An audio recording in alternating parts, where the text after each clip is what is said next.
E aí, pessoal, tudo bem com vocês? Sejam mais uma vez bem-vindos e bem-vindas aqui no Renologia. Eu sou o professor Tiago Renó e hoje a gente inicia uma nova playlist aqui no canal. Sim, eu me rendi à modinha dos vídeos de iceberg, tem muita gente fazendo vídeo por aí, falando de temas variados, e o nosso iceberg aqui não podia ser diferente, ele tem relação com a biologia, afinal, este é um canal de biologia. Nosso primeiro tema abordado será doenças hereditárias, doenças genéticas. E é claro que não dá para falar de todas, existe uma infinidade delas, e se você sentiu falta de uma, fique à vontade para colocar aqui nos comentários. Quem sabe a gente não faz um vídeo de parte 2 ou então um vídeo específico sobre aquilo que você comentar. Beleza? Bem, não vou demorar muito, a gente vai classificar as doenças por incidência na população, então das mais comuns às mais raras, mas antes da gente começar com o nosso primeiro nível do iceberg, não esquece, se você é novo, é nova por aqui, se inscreva no canal, ative as notificações, deixe o seu like, o seu comentário, o canal está crescendo, estamos quase nos 10 mil e isso está me deixando muito feliz. Bem, em todo caso, bota o agasalho aí, porque agora o clima vai ficar frio e solta a vinheta.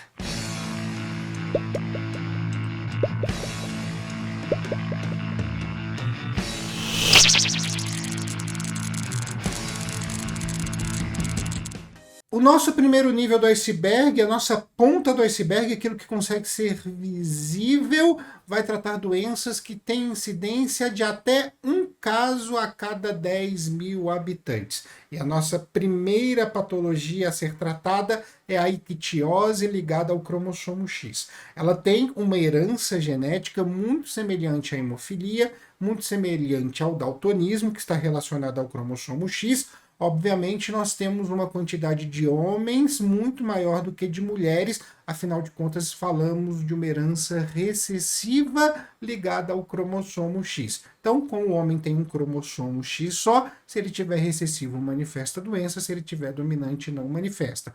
No caso das mulheres, nós precisamos ter uma homozigose recessiva para manifestação. A ictiose do cromossomo X, ela resulta na deficiência de uma enzima. Que enzima é essa? É a esteroide sulfatase. Com a ausência ou a baixa produção desta enzima, nós teremos manifestações cutâneas caracterizadas por hiperqueratose e uma descamação na pele, formando aí como se fosse uma escama hexagonal geométrica de coloração mais escura. A ictiose ela começa a se manifestar já nas primeiras semanas de vida e, obviamente, o tratamento passa pela ação, pelo acompanhamento de um dermatologista. Ainda no nível 1, nós temos a neurofibromatose, que é uma doença caracterizada por manchas escuras na pele, causadas por uma mutação de um gene no cromossomo 17. Essas manchas elas podem não ficar apenas na pele, elas podem também acontecer na íris do olho e afetar a visão do paciente. Em casos mais avançados, sendo que também é uma doença que aparece nas primeiras semanas de vida, nós podemos ter tumores benignos nas terminações nervosas na pele, o que a gente chama de neurofibromas. E esses neurofibromas vão gerar aí pequenos tumorizinhos que vão se manifestar de maneira cutânea e fica muito evidente. Geralmente, essa manifestação acontece na região do rosto. É claro que eu não poderia deixar de falar aqui ainda no primeiro nível da hemofilia, que tem praticamente a mesma hereditariedade da ictiose, sendo uma doença recessiva ligada ao cromossomo X. Por isso, nós temos uma quantidade de homens hemofílicos muito maior que de mulheres. Geralmente, a proporção é de 6 homens para uma mulher, beleza? No caso da hemofilia, nós vamos ter aí uma deficiência na produção de fatores da coagulação sanguínea. E isso, obviamente, gera uma hemorragia no paciente. A pessoa é um hemofílico que, por um acaso, tem um sangramento, terá uma dificuldade muito maior de estancar este sangramento do que uma pessoa que tem todos os fatores sanguíneos atípicos no sangue. Bem, no caso da hemofilia, e claro, de todas as outras doenças que a gente fala aqui, a gente não fala de cura, porque a gente está falando de um fator hereditário, mas a gente tem aí tratamento e profilaxia para muitas situações. A profilaxia na hemofilia é tomar todo o cuidado possível para não sangrar, evitando inclusive esportes de contato e por aí vai, né? E ações que você pode gerar o risco de lesão. E no caso de tratamento, quando a gente tem uma hemorragia considerável, é necessário o acompanhamento médico, transfusão de sangue e por aí vai, porque afinal de contas essa coagulação ela está deficitária, tá? Existem vários tipos de hemofilia, não só um tipo, tudo vai depender do fator da coagulação que está faltando, mas eu vou me permitir não entrar nesses pormenores. Se for o caso, a gente faz depois um vídeo só sobre a hemofilia. Para a gente finalizar esse nível 1, uma das mais comuns doenças hereditárias que nós temos, que é a fibrose cística. Essa doença ela é caracterizada pela produção de um muco bastante espesso, e aí você já pode imaginar que onde eu tenho muco, eu posso ter aí algum prejuízo. Primeiro ponto, a primeira coisa que a gente já pode imaginar é nas vias aéreas, no sistema respiratório. A gente precisa de um muco um pouco mais fluido, que permita um fluxo para que a gente possa se proteger de infecções virais, infecções bacterianas. Com esse muco mais espesso, essas infecções elas acabam sendo favorecidas, e aí precisa fazer um acompanhamento bastante próximo. Também isso pode dar aí uma dificuldade de respiração e quadros de tosse. No sistema digestório, que também tem muco, a gente pode ter problemas aí de digestão, que podem gerar um pequeno quadro de desnutrição e pode gerar também casos de diarreia, porque a gente pode ter aí alguns nutrientes não sendo devidamente absorvidos pelo excesso de muco no epitélio intestinal, algo que precisa ser também visto com muita atenção, tá bom? Além disso, nós temos dois sintomas muito característicos da fibrose cística, que é um suor bastante salgado e nós temos também um branqueamento e arredondamento das pontas dos dedos. Isso é bastante característico e aí é óbvio que para a fibrose cística, o acompanhamento médico para mitigação dos sintomas é a melhor forma de cuidar do quadro clínico. Iniciando o nível 2 do nosso iceberg, nós temos uma doença que por nome talvez você não vá reconhecer. Eu estou falando da adrenoleucodistrofia, mas talvez você conheça por ser a doença retratada no filme O Óleo de Lorenzo. Se você não assistiu, vale a pena. Não vou dar aqui uma de crítico de cinema, mas até que é um filme razoável, um filme bonzinho para assistir, tá bom? Claro, não estou julgando a história que é retratada, eu estou falando em questão cinematográfica mesmo, tá bom? A adrenoleucodistrofia, ela é caracterizada pela falta de uma proteína que vai transportar os ácidos graxos de cadeia longa até os peroxissomos. E como nós não temos esse transporte, nós temos um acúmulo de ácidos graxos e aí vem, obviamente, o grande problema. Esse acúmulo de ácidos graxos pode gerar consequências motoras, cognitivas, neurológicas, adrenais e pode gerar aí um enrijecimento dos músculos que pode levar, em casos mais graves, a um quadro degenerativo. A herança da adrenoleucodistrofia é exatamente igual à hemofilia e à ictiose, sendo uma herança recessiva ligada ao cromossomo X. Por isso, mais uma vez eu repito, é muito mais comum vermos homens com este quadro do que mulheres. No nosso nível 2 do iceberg, nós também encontramos a esclerose tuberosa, não confundir com esclerose múltipla nem com esclerose lateral amiotrófica. Eu estou falando aqui de uma doença que tem manifestação cutânea, que forma tumores benignos que se manifestam como nódulos na pele. Esses nódulos, eles geralmente se encontram na região facial. É uma doença degenerativa que pode também atingir a retina, o que obviamente vai trazer problemas sérios de visão e até mesmo questões com glaucoma, pode atingir os ossos, pode atingir os rins, pode atingir o sistema nervoso, e aí, de acordo com o local onde esses tumores benignos surgem, a gente pode ter aí consequências e sequelas diferentes. Continuando no nível 2 e também no cromossomo X, nós temos a síndrome de Rett. Só que diferente do que acontece para a ictiose e para a hemofilia, nós temos basicamente uma prevalência exclusiva das mulheres nesse caso. Isso se dá porque o homem com apenas um cromossomo X, tendo a mutação que leva à síndrome de Rett, não tem o desenvolvimento embrionário terminado. Então a gente tem casos de aborto espontâneo ou então casos de natimorto.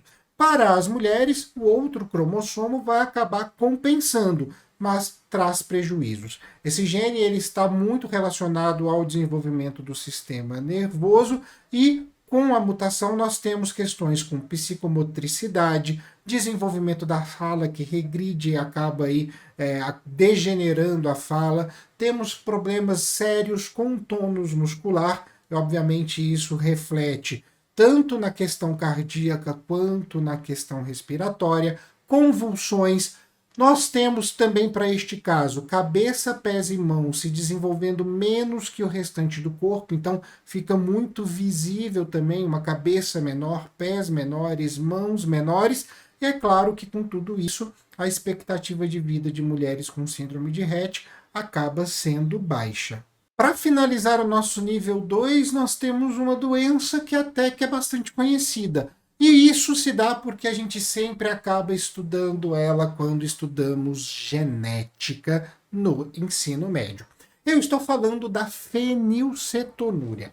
Essa doença, que é um erro inato do metabolismo, ela traz aí uma deficiência numa enzima que é responsável pela conversão de fenilalanina, que é um aminoácido, em tirosina, que é outro aminoácido. Esse acúmulo de fenilalanina, ele acaba trazendo muitas consequências, como manifestações cutâneas, neurológicas, cognitivas, motoras. Nós temos também uma consequência que é uma menor quantidade de tirosina disponível. E isso também traz aí algumas reverberações no corpo. Afinal de contas, a tirosina é um aminoácido presente na molécula da melanina. Então é muito comum a gente ter também uma falta de coloração de pele, de olho, de cabelo, decorrente da fenilcetonúria, da falta desta enzima que converte a fenilalanina em tirosina.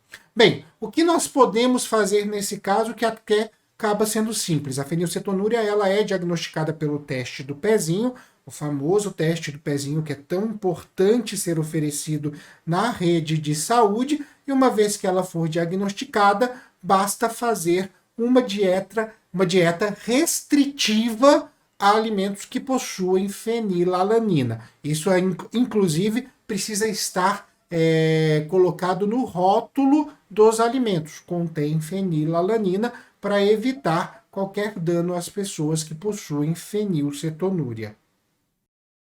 Começando o nosso nível 3, nós temos uma doença que basicamente tem um nome autoexplicativo. Eu estou falando da epidermólise bolhosa. Essa doença ela é caracterizada pela formação de bolhas na pele, principalmente nas regiões onde se há uma grande quantidade de atritos. A gravidade dela, a intensidade dela, vem de acordo com a mutação que é encontrada. Nós temos geralmente ela focada só na pele, mas nós temos quadros clínicos nos quais essas bolhas elas podem também invadir as mucosas, principalmente a mucosa do sistema digestório, ficando muitas vezes só na mucosa oral e começando com o esôfago, ou também pegando a mucosa esofágica, a mucosa intestinal e por aí vai. Obviamente que o tratamento para a epidermólise bolhosa passa pela ação e o acompanhamento de um dermatologista. E seguindo no nosso terceiro nível, nós temos uma doença que, se você não ficar muito atento, ela pode ser facilmente confundida com a hemofilia. Eu estou falando da doença de Willebrand. Essa doença, ela acaba tendo basicamente os mesmos sintomas da hemofilia, mas nós não temos, neste caso, uma deficiência nos fatores sanguíneos de coagulação, e sim uma deficiência nas plaquetas. Essa deficiência não é numérica, não é uma plaquetopenia, é uma deficiência molecular que faz com que nós tenhamos dificuldade de formar o tampão plaquetário importantíssimo para os casos de hemorragia. Claro que a profilaxia é exatamente a mesma da hemofilia, evitando hemorragias, e o tratamento também trabalhando aí com questões de transfusão de sangue no caso de sangramentos. Podemos aí dar um pequeno diferencial, que é a importância da transfusão plaquetária para estes casos, tá? A massa de plaquetas é fundamental aqui porque é onde nós temos o problema, tá? Então, uma doença muito parecida, porém mais rara que a hemofilia, tá? Só ter aquele cuidado que às vezes é difícil o diagnóstico, justamente porque a hemofilia é mais comum e tudo acaba caindo para conta dela. A nossa próxima doença aqui no nível 3 do iceberg é o angioderma hereditário, uma doença que o nome é até mais complexo do que a gravidade dela, mas é importante a gente falar dela sim. O angioderma hereditário é uma doença que se caracteriza pela deficiência de uma proteína reguladora de C1, que aí a gente está falando de uma regulação do sistema complemento, uma reação em cadeia em proteínas, né, de proteínas, que vai atuar de uma maneira muito eficaz na defesa do nosso organismo. Sendo assim, nós podemos ter consequências em situações que atingem o nosso sistema imunológico, seja uma infecção, seja estresse, seja alimentação, e isso vai se manifestar com inchaço. Inchaço, às vezes, na mão, no pé, inchaço nos lábios, inchaço na face, aqui embaixo do olho. Enfim, são inchaços que acontecem quando nós temos uma situação que exija do nosso sistema imunológico, que exija do nosso sistema complemento. Geralmente esse inchaço não traz muita gravidade, não traz nenhum problema, nenhum incômodo, nem mesmo dor ou urticária. Se for dor é muito pouca e com o tempo, até 3 dias, ele regride e tudo volta ao normal. Para finalizar o nosso nível 3, nós temos a deficiência da biotinase. Uma mutação que vai fazer com que a gente tenha uma biotinase defeituosa ou a não produção dessa enzima que atua na reabsorção da biotina, também chamada de vitamina H. Como a gente tem aí as vitaminas como fator muito importante no desenvolvimento do nosso organismo, a gente vai ter um quadro praticamente de hipovitaminose H, e óbvio que nós teremos as consequências da ausência dessa vitamina. Quais são elas? A gente pode ter questões neurológicas, a gente pode ter microcefalia, podemos ter aí um quadro de epilepsia constante, problemas visuais, problemas auditivos e por aí vai. Se diagnosticada já nas primeiras semanas de vida, basta fazer uma reposição dessa vitamina para que a gente tenha aí ela atuando e a gente suprimindo esta questão da hipovitaminose, que fica praticamente tudo bem, é um tratamento com bastante eficácia. Quanto mais se demora para fazer o diagnóstico e mais começa a fazer o tratamento, maior o nível das sequelas que a gente vai encontrar. Indo mais profundamente no nosso iceberg, chegamos ao nível 4 e temos a doença granulomatosa crônica, que tem uma hereditariedade autossômica, mas também tem uma hereditariedade ligada ao cromossomo X. E o nosso problema aqui está nos fagócitos. O problema não é que eles não conseguem fazer a fagocitose.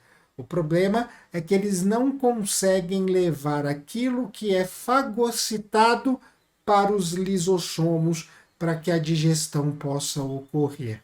Então, nós temos consequências variadas desta ineficiência dos fagócitos do nosso sistema imunológico. Como consequência disso, nós podemos ter infecções recorrentes, lesões granulomatosas múltiplas em diversos órgãos, a gente pode ter anemias, ou seja, as consequências são grandes, ainda mais se a gente for somar a essa doença, a esta questão, quais são os fatores patogênicos, quais são as manifestações sintomáticas dos agentes infecciosos que nós não estamos conseguindo combater no nosso organismo.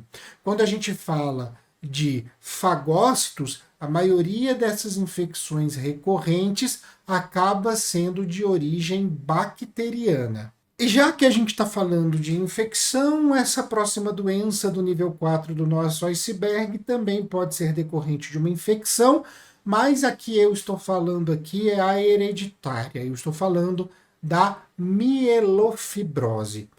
Qual é a questão desta doença? É basicamente uma substituição da medula óssea por um tecido fibroso. E como consequência, eu não consigo produzir os elementos figurados do sangue. Glóbulos vermelhos, plaquetas e glóbulos brancos. Tenho aí, em decorrência desta mielofibrose, uma anemia severa, uma leucopenia, que é a diminuição do número de glóbulos brancos, uma plaquetopenia, o que pode me gerar problemas de coagulação, ou seja, uma série de situações decorrentes desta mielofibrose. Pode acontecer, inclusive, de tratar do tratamento da mielofibrose precisar de um transplante de medula óssea. E nessa hora você pode pensar, peraí, Tiago, o que você está falando aí é basicamente um quadro de leucemia. Sim, porque a leucemia ela causa também uma mielofibrose, que é a mielofibrose secundária. Então não está muito distante de um quadro de leucemia, só que nesse caso aqui, o que vai gerar o problema é um fator hereditário que basicamente se manifesta nos primeiros meses de vida. A doença de Huntington, a nossa próxima doença do nível 4 do nosso iceberg, ela inicia sendo caracterizado por um nome que eu não sei se é Coreia ou Coreia, tá? Coreia como país, tá? Acredito que seja Coreia pela nova língua portuguesa, questão de acento, eu não sei o que é bem. Eu não sou professor de gramática. Mas para a gente traduzir isso bem, o que é isso?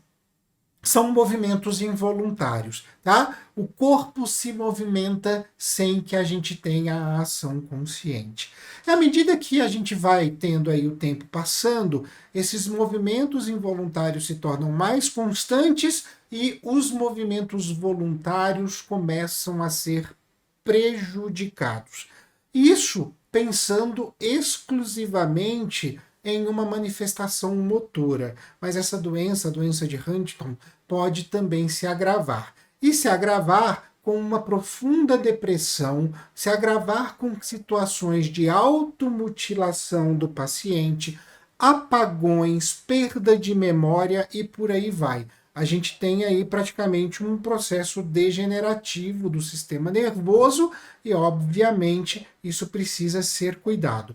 O que se faz para tratar essas manifestações mais graves, como a depressão e a automutilação, é tratar como se fosse uma questão psiquiátrica. Então a gente tem o psiquiatra trazendo medicações, tratando esses sintomas, mas mais uma vez a gente precisa lembrar, é um cuidado constante, porque diferente de um quadro de depressão numa pessoa típica, na qual ela tem realmente como curar, e aí a gente faz todo um processo de cuidado e de observação, nisso a gente tem a depressão como algo fisiológico, porque é determinada geneticamente, decorrente de uma sequela de uma doença, tá? Então é um pouquinho mais complexo esse acompanhamento de psiquiatria para estes casos. Um pouco parecida com a fenilcetonúria que a gente falou lá no nível 2, nós temos a cistinose. A cistinose é uma doença também recessiva autossômica, mas quem vai ser acumulado aqui no caso não é a fenilalanina, e sim a cistina, que também é um aminoácido, tá? A cistina, a primeira consequência deste acúmulo é um problema renal. Por quê? Porque a cistina tende-se a cristalizar, e uma vez cristalizada, ela pode gerar aí algumas questões de cálculo renal. Em casos mais graves, já que a gente fala de uma doença que pode se manifestar nos primeiros meses de vida, é necessário inclusive um transplante de rim. Mas a gente também precisa pensar que, como a gente está falando de um aminoácido, as proteínas que são utilizadas, que utilizam esse aminoácido, também podem ter a sua produção afetada. E nesse caso, várias consequências metabólicas, várias consequências no crescimento, no desenvolvimento do organismo podem acontecer dependendo de qual proteína eu estou afetando a produção. Para a gente concluir esse nível 5, nós temos a paramiloidose, que também é popularmente conhecida como doença do pezinho. Nessa doença, a gente vai ter um acúmulo nos tecidos de uma substância insolúvel que a gente vai chamar de amiloide. Essa substância em nível cutâneo vai prejudicar as terminações nervosas e aí a gente começa a perder parte da nossa sensibilidade. A primeira sensação que a gente perde é a sensação de temperatura, a perder a capacidade de sentir ou diminuir drasticamente a capacidade de sentir o quente e o frio. E o início desses sintomas se dá no pé e começa a subir para o restante do corpo. Até por isso a gente tem o nome doença do pezinho, já que ela pode aparecer já nas primeiras semanas de vida. Caso a gente não tenha um tratamento adequado já no começo dos sintomas, essa doença pode evoluir mais, trazer problemas renais que em casos mais graves pode levar à falência renal, pode trazer aí problemas musculares, perda de movimento, glaucoma, insuficiência cardíaca, ou seja, é uma doença que, se não bem manejada, diminui demais a expectativa de vida do portador e, por isso, precisa ser diagnosticada assim que os sintomas começam a aparecer. E, enfim, chegamos ao nível mais profundo do nosso iceberg, falando das doenças genéticas mais raras. Começa aqui o nível 5. E o nível 5 começa com uma doença muito rara, mas que com certeza você conhece. Eu falo isso porque sempre que a gente tem alguém que é portador desta doença, que basicamente aí a gente vai falar em casos por milhões de habitantes, né, por milhões da população, essa pessoa acaba virando matéria, ou no Fantástico, ou no SBT, e por aí vai. Antigamente tinha no SBT um quadro que era o Acredite Se Quiser, e geralmente aparecia algumas pessoas com essa doença nesse quadro. Falando de anos 80, começo dos anos 90. Eu estou falando de uma doença chamada acromegalia, mas que você possivelmente conhece como gigantismo. Qual é a situação dessa doença? Eu tenho um tumor benigno na hipófise e eu vou, por conta desse tumor, produzir indiscriminadamente um GH, que é o hormônio do crescimento. Então a pessoa não para de crescer, ela cresce muito, tá? Como consequência, eu posso ter problemas nas articulações, eu posso ter diabetes, eu posso ter hipertensão, eu posso ter uma série de situações. Por quê? Porque o corpo ele não entra num processo de equilíbrio, ele está em constante crescimento. Aí a pessoa chega a 2,5 metros, a quase 3 metros, e é justamente por isso que ela vira notícia. Tá? Aí acaba se fazendo um sensacionalismo em volta dessas pessoas que possuem essa doença genética que é a acromegalia. Agora, a gente está falando de um tumor localizado no sistema nervoso central. O que pode acontecer em casos de acromegalia que precisa de uma atenção? É esse tumor crescer mais, comprimir o sistema nervoso central, aí a gente tem um outro problema que vai ser decorrente do tumor e não da produção excessiva de GH. Por isso, as pessoas com acromegalia precisam ser sempre monitoradas por uma equipe médica. E para finalizar, a nossa doença mais rara que nós temos no vídeo de hoje, a mais profunda no nosso iceberg de doenças genéticas, a gente tem a síndrome hemolítica urêmica atípica. Essa síndrome, ela tem como o próprio nome diz, uma destruição de hemácias hemolítica como característica, o que gera, obviamente, uma anemia profunda, mas ela também está associada à formação de trombos nos capilares, uma questão com hipercoagulação no nível capilar, o que pode gerar aí uma grande quantidade de riscos de acidentes vasculares. E aí a gente pode ter acidente vascular cerebral, cardíaco, que de certa forma é um infarto, e por aí vai. Se a gente pensar na importância das hemácias no nosso organismo para poder levar o oxigênio aos tecidos, a gente já pode imaginar que essa síndrome, que é de difícil diagnóstico, tem sequelas variadas. Uma das sequelas primárias que a gente pode observar, até pela grande necessidade de oxigênio que o tecido tem, é um desenvolvimento neurológico deficitário. Tá? Questões neurológicas são fáceis de apresentar aí, justamente porque eu não tenho uma quantidade de oxigênio suficiente chegando no sistema nervoso. Posso ter também decorrente disso cefaleias, posso ter problemas renais, já falei das questões vasculares, né, dos problemas de acidente vascular, já que esta doença está associada a uma questão de hipercoagulação. Ou seja, são várias possibilidades que essa síndrome hemolítica urêmica atípica pode ter.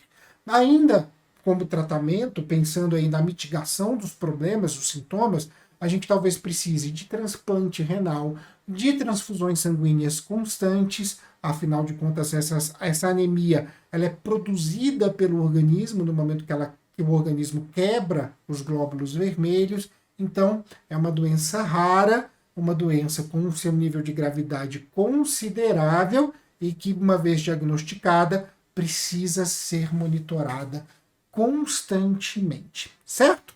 Bem, esse foi o nosso primeiro iceberg aqui do Renologia, nosso iceberg de doenças genéticas, outros estão sendo preparados para vocês. Se você gostou desse vídeo, deixa seu comentário, diz se você quer mais vídeos como esse. Foi um prazer produzir esse conteúdo, uma pesquisa até que bastante intensa, e a gente se vê todo dia aqui no canal.